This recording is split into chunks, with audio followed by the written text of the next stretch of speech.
Écoutons Marine Le Pen, juste avant le TPMP de ce soir, on va écouter son passage. Elle va revenir sur la Pologne, je suppose, et de l'actualité politique du moment avec le bateau, l'Ocean Viking. Il y a des expulsions parmi les 280 passagers. Il y a 44 qui vont repartir dans leur pays. Il va se passer beaucoup de choses. Et du coup, on va écouter Mademoiselle, la mère de nos enfants, d'après Delphine FMTV, Westpizet. bonjour Marine Le Pen. Bonjour. Merci de répondre à mes questions ce Prémices. matin. Vous êtes bien sûr l'ancienne candidate à la présidentielle, députée RN du Pas-de-Calais, présidente du groupe RN à l'Assemblée. On va parler immigration, sécurité, pouvoir d'achat, risque de dissolution. Mais d'abord, cette crise aiguë cette Risque de nuit, dissolution, puisqu'il y a donc eu deux morts polonais sur le sol polonais après deux explosions. Alors qu'il y a eu un questionnement sur l'origine de ces missiles, l'Amérique estime finalement ce matin qu'il pourrait s'agir d'un missile ukrainien qui visait des missiles russes. On a frôlé la catastrophe.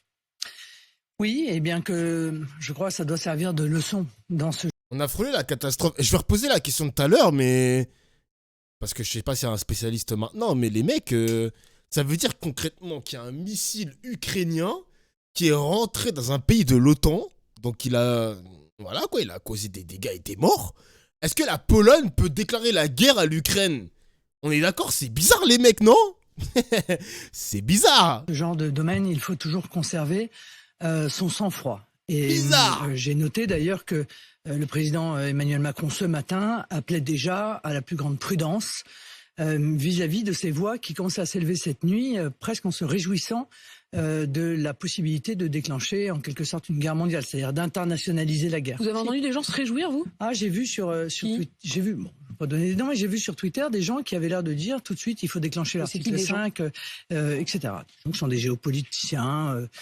Bon. Donc, moi, C'est qui? Elle veut pas donner le blaze, hein. Elle a vu des trucs sur Twitter, elle veut pas donner les blazes. C'est qui ces personnes, hein? Elle est en train d'inventer ça, hein. Vraiment, elle a pas donné de blaze. je Bon, pense que dans ce domaine, encore une fois, Bon. il faut tout faire, je le répète, Dis pour les essayer de termes. trouver J'ai vu sur Twitter, un- voilà, c'est ça. une issue pacifique qui passerait évidemment d'abord et avant tout par le retrait des troupes russes de l'Ukraine. Et je vous informe qu'à l'instant, le président Zelensky estime que le tir de missiles est un message de la Russie au G20. Oula. Oui, mais si vous voulez, M. Zelensky, lui, il a presque... Il parle de la Russie comme d'un État terroriste Oui, et bien il sûr, mais laisse... il est en guerre avec la Russie, donc on ne peut pas demander à M. Zelensky, pour être tout à fait honnête, d'être objectif. Voilà, donc on ne peut pas lui demander d'être objectif. Il a joué avec le feu? Il ne l'est pas. Il joue avec le feu? Il ne l'est pas. Il cherche évidemment des alliés. Il cherche à ce que des nations viennent soutenir plus avant l'Ukraine. Mais par conséquent, ça n'est pas sur la base de ses propres déclarations qu'il faut, je crois, se baser. Il faut se baser sur... Ça va se retourner contre lui en vrai, hein. En vrai, Zelensky, c'est un bon et tout, tu vois, mais il va peut-être se brûler les ailes par rapport à ça, hein. Parce que là, il y a eu un communiqué de la part des services secrets américains, comme quoi c'est bien un missile ukrainien. Parce qu'ils ont des... En fait, le truc qu'il faut savoir, c'est que les armes ukrainiennes, c'était aussi des stocks de l'URSS, donc de la Russie. Tu vois, de la Russie. Donc, évidemment, s'il y a eu interception d'un missile russe par un missile ukrainien, c'est normal que le missile ukrainien qui est tombé en Pologne, qui a malheureusement fait des morts, soit...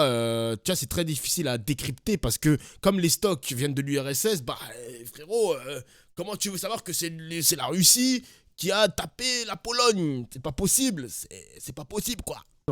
nos propres sources de renseignement et notamment nos propres sources de Après, renseignement. pourquoi tu ne françaises. Ce qui calcules s'est pas? passé Bah cette si, nuit, vous je le suis en train dites, de vous parler appelez avec vous, hein. vous aussi finalement à la plus grande prudence et à garder son sang-froid. Mais ce qui s'est passé cette nuit montre qu'une étincelle peut arriver. Si Pourquoi c'était je le calcule cas, pas le et chat, si ces mais missiles wesh. avaient été russes, s'ils étaient russes, Non, mais- est-ce que vous vous dites oui, l'article 5 de Non, mais pardon, l'OTAN, moi, la solidarité, Non, mais je veux pas faire de politique fiction dans ce domaine. Vous voyez, mais, parce que mais parce il faut que- imaginer les scénarios, Non, il faut non, anticiper. Non, parce que les conséquences seraient évidemment extrêmement graves. Voilà. Donc, arrêtons de c'est faire la de la guerre, politique quoi. fiction. Réjouissons-nous que nous ne soyons pas dans la situation de faire fonctionner l'article 5 qui entraînerait une guerre mondiale, car je crois que personne ne souhaite la mondialisation de ce conflit russo-ukrainien. Avant qu'on ne sache... Mais c'est ouf quand même. Merci Kamikaze pour le sub. Mais c'est ouf quand même parce que ça veut dire que s'il y a des... Parce que j'ai vu qu'il y avait du bordel aussi en Moldavie. Mais ça veut dire qu'à chaque fois que les Russes vont potentiellement violer l'espace des pays de l'OTAN avec des missiles, des retombées, etc., ça veut dire qu'il peut violer la souveraineté des pays de l'OTAN en toute impunité, entre guillemets, tu vois. C'est bizarre quand même. Merci Render pour le sub. Merci mon gars. C'est bizarre quand même, je sais pas. Parce que imagine, dans 2 mois, on apprend un incident, par exemple, en Estonie. Mais après, pour pas mondialiser la guerre, ils vont dire « Ouais, mais c'est un missile de l'Ukraine qui a intercepté un missile russe. Du coup, c'est un peu bizarre. Ça part pas de la Russie jusqu'en Estonie, mais c'est parti de la Russie jusqu'en Ukraine avec interception, et puis ça atterrit en Estonie. Qu'est-ce qu'on fait ? Si on a tout le temps ce discours, Oui. si on a tout le temps ce discours, bah du coup, les gars, Poutine, il va faire ce qu'il veut de l'Europe, en fait. Hein. D'où venaient ces missiles. Le faire message ce qu'il veut de d'Elisabeth l'Europe, à la Borne avait limite, été hein. lu à l'Assemblée. En toute hypothèse, je la cite, la Pologne peut compter sur la solidarité de la France. Elle avait promis de vous tenir, vous, représentation nationale, au courant. Est-ce que vous estimez que cette manière d'avoir géré la crise, d'avoir informé au fur et à mesure, était satisfaisante ? Oui, mais enfin, vous savez, moi, je suis respectueuse des institutions. Le président Emmanuel Macron est le chef des armées. Bon, par conséquent, qu'il y ait, à partir d'un certain seuil de certitude, une information qui soit donnée à l'Assemblée nationale, ça me paraît légitime, mais ça n'est pas l'Assemblée nationale, là, dans ce domaine, face à une situation telle que celle-là, qui décide. Maintenant, oui, la Pologne est un pays ami de la France. Bien entendu, si elle avait été volontairement attaquée sur son territoire, elle pourrait, bien entendu, compter sur la solidarité française. Qu'est-ce que ça veut dire quand tu dis merci pour le sub ? Bah, en gros, il y a quelqu'un qui a sub à la chaîne, donc il a lâché son petit 5 €. Et moi, je le remercie parce que c'est important de remercier les personnes qui te soutiennent. C'est important, c'est important. T'inquiète, Marine Le Pen ? Oui, je suis inquiète, mais toujours. Toujours, je suis inquiète parce que je suis une mère de famille, parce que j'ai des enfants et parce que moi, la perspective d'une guerre mondiale me fait extrêmement peur. Moi, elle a peur, ça devrait Marie. l'être pour tout le monde Elle d'ailleurs. a peur. Parce que la guerre, elle n'est pas virtuelle. Elle fait des morts, elle fait des morts chez les hommes, les femmes, les enfants. Et donc, moins elle dure, mieux, évidemment, nous nous portons. Et c'est la raison pour laquelle j'avais sollicité qu'une grande conférence pour la paix soit organisée par la France, que je crois que c'est le rôle historique de la France que d'être à l'origine de cette grande conférence pour la paix qui pourrait réunir l'ensemble de ceux qui, évidemment, sont intéressés par ce conflit. Vous cesseriez l'envoi d'armes à l'Ukraine si vous étiez au pouvoir ? Bah, ça dépend quel type d'armes. Si ce sont des armes défensives, non, je pense que c'est parfaitement envisageable. Mais les armes lourdes, les armes d'attaque, en réalité, contribuent pour vous, par exemple, aggraver... le canon César, c'était un basculement. Bah, celles-là, vous les auriez envoyées par envoyer... C'est à la limite. C'est à la limite. Et le risque, vous comprenez, quand on envoie des armes lourdes, c'est évidemment de tomber dans la co-belligérance, c'est-à-dire dans une posture où, en réalité, on est parti pris dans la guerre avec précisément le risque d'escalade et donc le risque de guerre mondiale. Donc il faut être extrêmement prudent dans ces domaines-là. Et puis, encore une fois, tous les efforts doivent converger. Moi, la petite parenthèse que je fais par rapport à ça, j'aurais bien aimé avoir des personnes pas forcément 100% pro-européens, tu vois, mais si par exemple Mélenchon était au pouvoir ou Marine Le Pen était au pouvoir, qu'est-ce qu'elle aurait fait qu'est-ce qu'elle aurait pris comme décision ? Genre, qu'est-ce qu'elle aurait pris comme décision alors qu'on sait que l'Union Européenne, c'est vraiment... faut écouter tout le monde. Les Américains, faut aussi écouter... faut écouter Joe Biden, faut écouter les pays de l'OTAN, faut écouter les Anglais. Je me demande comment elle aurait fait passer le message. Quel message elle aurait passé, genre Marine Le Pen ou même Jean-Luc Mélenchon, parce que lui aussi il a fait pas mal de commentaires par rapport à la guerre, par rapport à la Russie et tout. Vers une solution pacifique.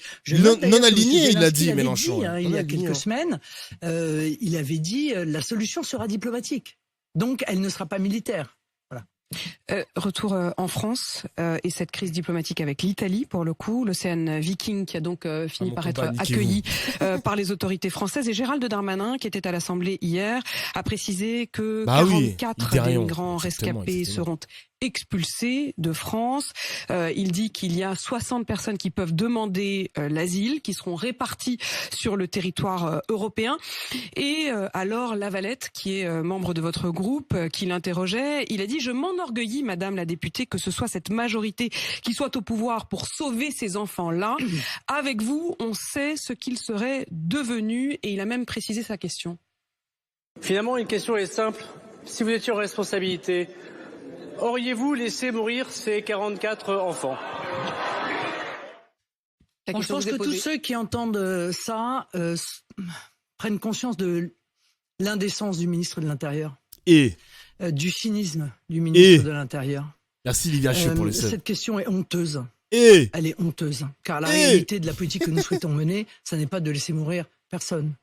D'ailleurs, ni des enfants, ni des adultes. C'est de sauvegarder les vies, bien entendu, de ces migrants qui sont en danger, donc opérer le sauvetage. La différence fondamentale que nous avons, c'est que eux, lui, souhaitent les ramener sur le territoire européen. Nous souhaitons les ramener à leur port de départ. C'est aussi simple que cela. Et je rappelle quand même à Monsieur le ministre de l'Intérieur qu'il participait de la même majorité, me semble-t-il, dans les 5 dernières années.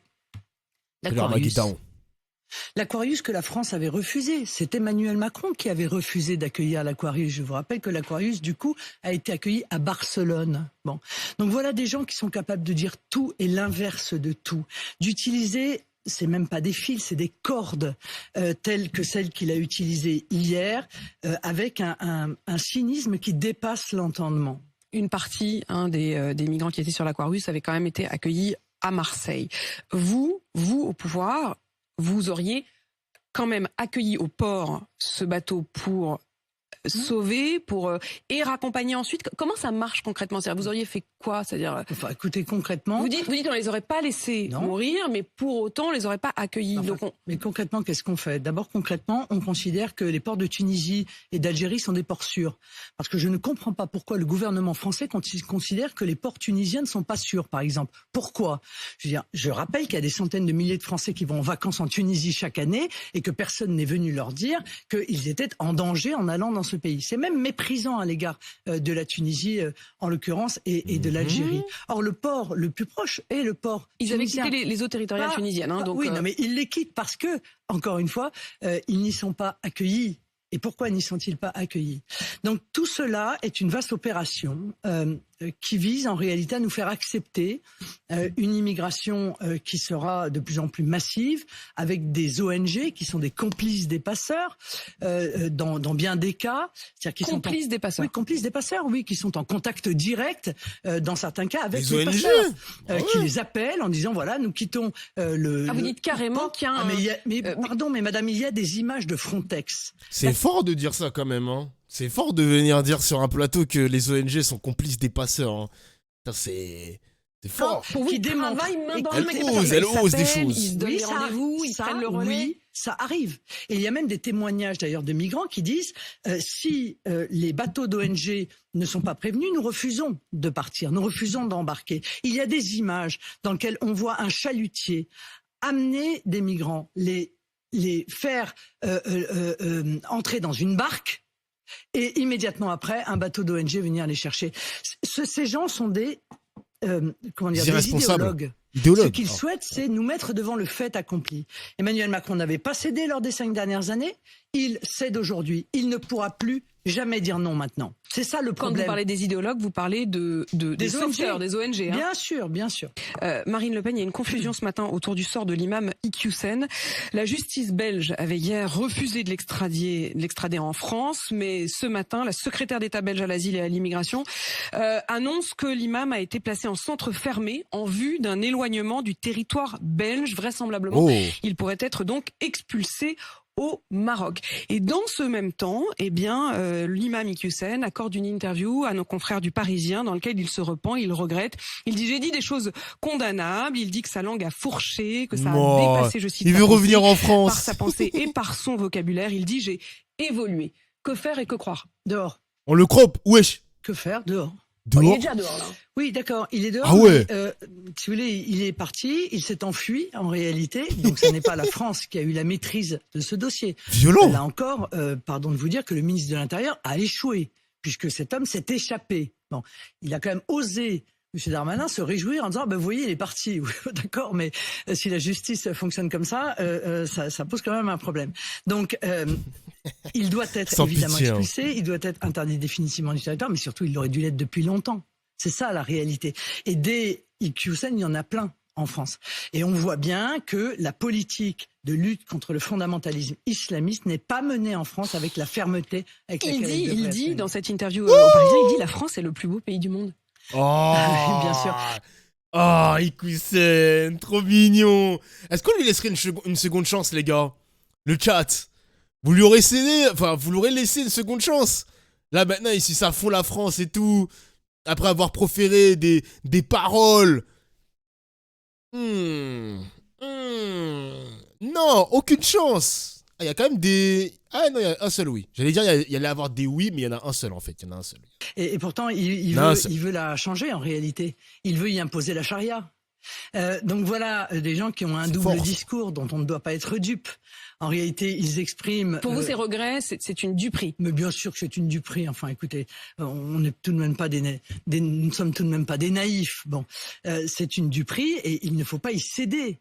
Voilà. Et je crois qu'il faut vraiment accélérer la politique de lutte contre le fondamentalisme. Et on verra effectivement islamiste. ce que fait finalement la Belgique, puisque donc, je le rappelle, il devrait être... La Belgique qui a démontré son incapacité absolument totale, d'ailleurs, à lutter contre le fondamentalisme islamiste elle-même. Voilà, s'ils le font, ils arriveront à faire ce qu'on n'a pas réussi à faire. Hein. Non, Pardon, mais... Non, mais bon, je tiens à le dire, que c'est pas un pays exemple dans le domaine de la lutte contre le fondamentalisme islamiste. Marine Le Pen, je voudrais qu'on parle de l'inflation, je voudrais qu'on parle du pouvoir d'achat. Vous n'aviez dit que vous étiez la candidate du pouvoir d'achat.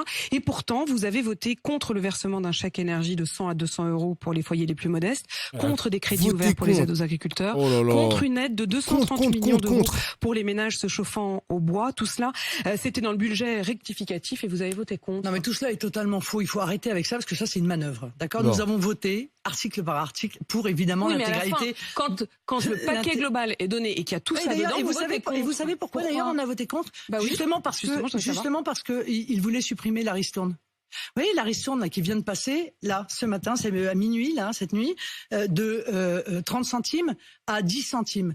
Ristourne qui d'ailleurs n'a même pas été suivie dans ses effets, puisque nous avons lu dans le budget énergie que le montant moyen de la baisse à la pompe a été beaucoup plus faible que la ristourne de 30 centimes. Non, je tiens à vous le dire, très précis, de 17 à 19 centimes la baisse au lieu de 30. Qu'a dit le gouvernement ? Rien. Il voit que, en réalité, la ristourne qui est payée par les contribuables n'est pas répercutée totalement, c'est le moins qu'on puisse dire, 17 à 19 centimes au lieu de 30, et il ne dit rien. Et nous étions... Là, la ristourne, elle a disparu, les gars, ce matin. Franchement, j'ai pris ma voiture, j'ai commencé à... Je suis allé faire des courses et tout. Mec, j'ai vu les prix de l'essence, ça fait mal, hein. Il y a des 2 euros le samplon 98, ça fait mal, hein. Des petits, j'ai vu quoi ? J'ai vu 1,95€ et j'ai vu du 2,05 €.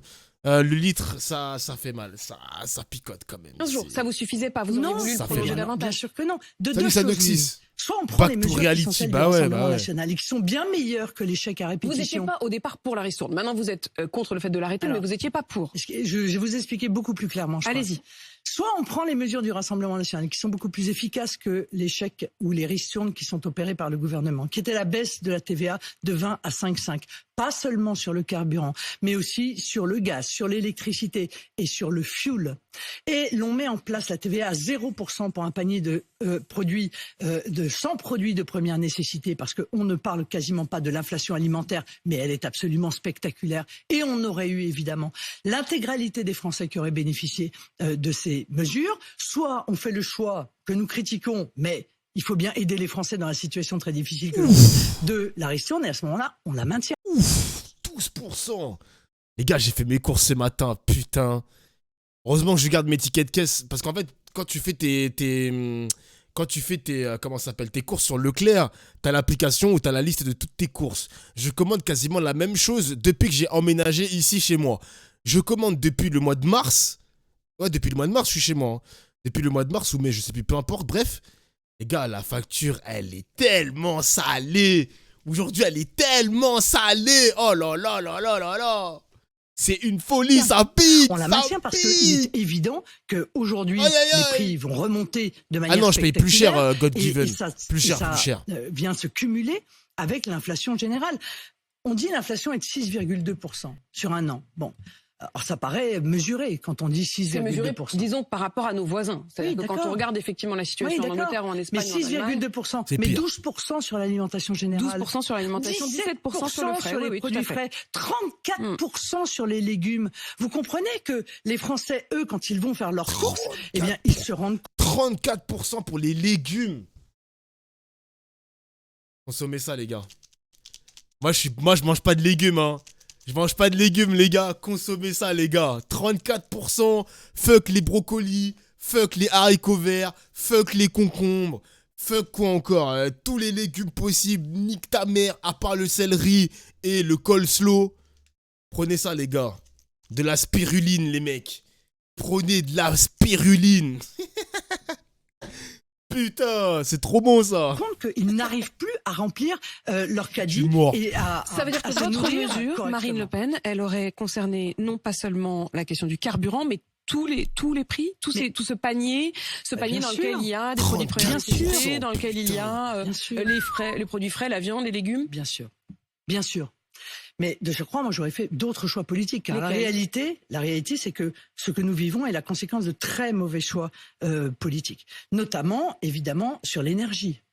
Enfin, je veux dire, l'idée pour un continent qui n'a pas d'énergie de mener une guerre énergétique était une stupidité absolument totale. Bon, nous le savions. C'est quoi ce que vous appelez une guerre énergétique? Ce sont les sanctions qui ont été décidées sur l'énergie, alors que nous n'en avons pas assez pour pouvoir justement offrir. Donc on aurait dû d'abord penser à nous avant de penser en effet aux Ukrainiens. On aurait dû penser à nous pour une raison simple, c'est que non seulement cette décision de sanction a été extrêmement néfaste pour le peuple français, mais en plus elle a été plutôt bénéfique pour les Russes. Alors là, je veux dire, si je puis me permettre, c'est vraiment un échec sur toute la ligne. J'ai envie de la croire à moitié parce que l'inflation en Russie est assez élevée quand même. Hein. L'inflation en Russie est assez élevée. Là, il table pour 12% à la fin de l'année. 12% d'inflation, c'est assez élevé en Russie quand même. Hein. Et en septembre, c'était à 14% l'inflation quand même. Hein. L'inflation continue de refluer en Russie, mais je sais pas.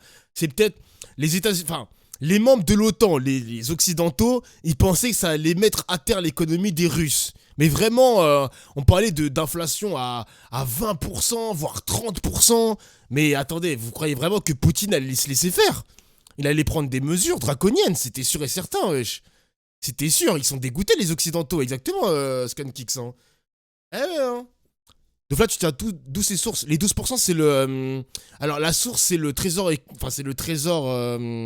c'est le ministre de l'économie qui a posté un article sur son site qui parle de l'inflation en Russie. Voilà, c'est les données de la Banque de Russie et tout que tu peux trouver sur Internet. Et les gars, je vous donne pas des sources sorties de mon cul quand même. Hein. Bon, après, la source, elle date quand même du 4 octobre et on est quand même le 16 novembre. Donc, il faut le revoir légèrement à la baisse ou légèrement à la hausse. Enfin, pas un seul des objectifs n'a été Nous, rempli. faut être honnête, on bénéficiait très peu du gaz russe. Hein. Donc en fait, cette guerre énergétique dont vous parlez, elle n'est que peu dans la réalité économique qui nous concerne aujourd'hui. C'est faux, pourquoi? C'est faux. Je vais vous dire pourquoi. Parce que la réalité, c'est qu'aujourd'hui, avec le marché européen de l'électricité, dont je veux sortir, le prix de l'électricité est fixé sur le prix du gaz. Donc quand le prix du gaz flambe, c'est le prix de l'électricité français qui flambe, alors même que nous le produisons à très bas coût. Donc, sur la question de la production d'électricité, on est bien d'accord que c'est en grande partie, et là pour le coup je dédouane personne, puisque c'est encore pire dans un sens, c'est en grande partie aussi par notre propre faute, avec nos réacteurs qui sont à l'arrêt, avec notre fragilité. C'est la faute C'est la d'Hollande. faute de François Hollande et d'Emmanuel Macron. Je les préchote. Les gars, je les préchote. Merci pour le sub, Jay. Merci pour le sub. Je les préchote, mesdames et messieurs. Je les préchote. GG Dofla. Merci les gars. Merci les gars. François Hollande. Yala. Explique-toi, François Hollande. Pourquoi t'as fait ça? C'est pas normal. C'est pas votre faute, c'est pas la mienne. Parce qu'à un moment donné, il faut que nos responsables politiques assument leurs responsabilités. En tant que Français, avec une forme de solidarité. D'accord, mais vous savez, c'est il un faut que ouf, chacun Hollande. assume Flamby. sa Oh, responsabilité. Flamby. Le choix d'avoir abandonné la filière nucléaire, d'avoir lancé un signal de désengagement de notre filière nucléaire. On va lancer TPMP juste après, les mecs. Vous inquiétez pas, on termine juste l'interview qui est intéressante. Bien, ça a eu pour conséquence Même si on aujourd'hui partage pas les les idées de difficultés madame. que nous connaissons, qui vont probablement entraîner des coupures d'électricité, qui entraîne la sobriété énergétique, qui entraîne qu'on demande aux gens d'être à 19 degrés dans leur domicile. Non, c'était pas une marionnette. Hein. Franchement, les gars, pour le coup, François Hollande, c'était une conviction de son parti et pratiquement même une conviction personnelle de fermer les anciennes centrales nucléaires françaises. Genre littéralement Fessenheim, et il y en a une autre, je crois. Donc François Hollande, c'était pas une conviction vraiment européenne ou je sais pas quoi. Je sais qu'il y avait quand même des directives pour les énergies renouvelables, etc., etc. Mais c'était pour lui une conviction même de la gauche de sortir du nucléaire, quoi. Donc je crois pas que c'était un délire de marionnette de l'Union européenne ou je sais pas quoi. Faut pas trop chercher trop loin, les gars, des fois. Faut pas trop chercher loin. Et surtout des factures qui flambent. Est-ce que vous ressentez une forme de colère sourde? Est-ce que vous imaginez qu'il puisse y avoir des mouvements comme celui des Gilets jaunes? On sent que par exemple la Première ministre qui était sur BFM TV lundi soir, à qui on posait la question d'éventuellement passer à 110 km/h sur les autoroutes, il rechigne aussi pour cette raison-là. C'est 110 pas du tout vrai. km/h. Elle n'y rechigne pas pour cette raison-là. Non seulement ils ont refusé de baisser les dépenses contraintes, non seulement ils ont refusé la proposition d'augmentation de 10% des salaires jusqu'à 3 fois le SMIC que je proposais aux entreprises, et en contrepartie, on n'augmentait pas les charges patronales. Donc, pas d'augmentation des salaires, pas de baisse des dépenses contraintes, mais en plus, avec la difficulté que vivent les Français, ils rajoutent la retraite. Non mais je veux dire, il y a presque donc une pour forme... vous, pour vous les 110 km/h n'ont rien à voir avec la colère, ça ne serait qu'une étincelle de plus. Il y a presque une forme de sadisme. Parce que au moment où nous parlons, la retraite, elle est excédentaire. Le régime de retraite est excédentaire. Donc, pourquoi le faire maintenant, si ce n'est par une obsession qui consiste à détricoter notre système de protection sociale au moment où les Français sont les plus affaiblis? Sadisme. Bah oui, il y a une forme de sadisme. Enfin, ça veut dire que sciemment, je veux dire, ne pas avoir la l'empathie. Première ministre, le président de la République voudrait vraiment faire souffrir les Français. Ne pas avoir d'empathie à ce point à l'égard du peuple français, ne pas comprendre ses difficultés, ne pas souffrir avec lui de la situation qu'il vit, alors que des Français n'arrivent plus à mettre de l'essence pour aller travailler dans leur voiture, qu'ils vont ne pas réussir à se chauffer, qu'ils n'arrivent plus à se nourrir et à consommer comme ils le faisaient je pense pas qu'il y a un certain nombre de mois. Manquer d'empathie au point de rajouter à la barque en disant « et en plus, vous allez travailler jusqu'à 65 ans ».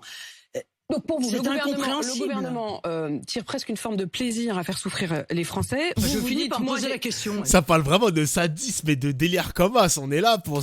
Elle est carrément en train de dire que Macron veut nous faire souffrir volontairement alors que le régime des retraites est excédentaire, donc il faut laisser une forme de statu quo. Faut pas toucher à ça, merci, au revoir. C'est une folie quand même. Hein. J'ai même envie de la croire par rapport à ça. Hein. Genre Macron, méchant. Pourquoi tu fais ça? T'as pas besoin de faire ça. Il faut faire autre chose que de taper dans les retraites. Vous dites, moi j'ai de l'empathie. En juillet, vous avez voté contre le SMIC à 1 500 €. Oui, parce que je pense que ça n'est pas la bonne méthode, l'augmentation du SMIC. D'abord parce que le SMIC, ça n'est que 12%. Ça ne touche que 12% des Mais vous savez que ça a un effet aussi d'entraînement. C'est-à-dire que le SMIC est aussi ce qui est la base des autres salaires. Non, c'est une trappe à bas salaire, justement. Et ça ne touche que 12%. Moi, quand je propose la baisse de la TVA, la baisse des dépenses contraintes, parce qu'il n'y avait pas que la TVA, il y avait la baisse du prix du péage, il y avait la baisse du prix des abonnements, il y avait le fait de diviser par 2 la CSPE.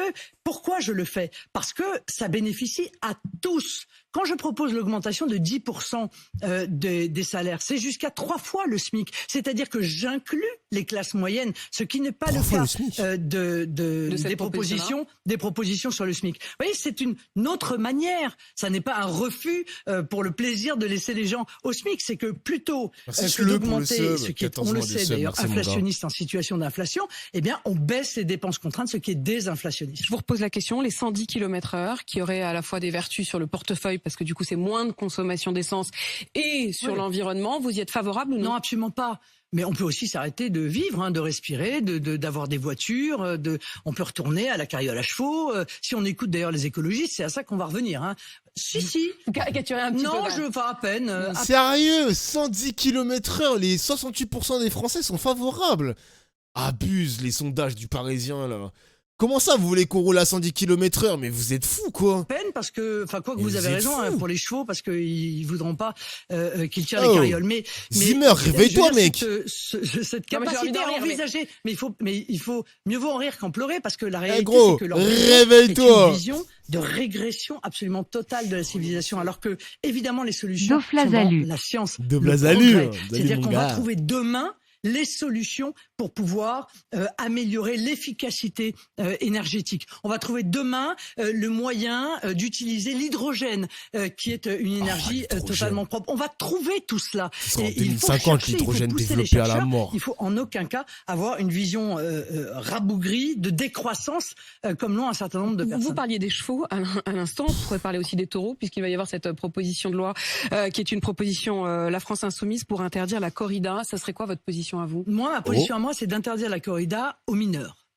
Au Voilà, je mineur. considère que c'est effectivement pas un spectacle pour en l'occurrence pour les enfants, mais qu'il s'agit de tradition régionale d'ailleurs, pas nationale, hein, mais qu'il s'agit de tradition régionale qu'il faut conserver. Mais surtout, mon avis, si vous voulez, c'est que moi, j'essaie de regarder Mineur, globalement les ça choses en change rien. matière de Ah, protection t'as dit animale. tout.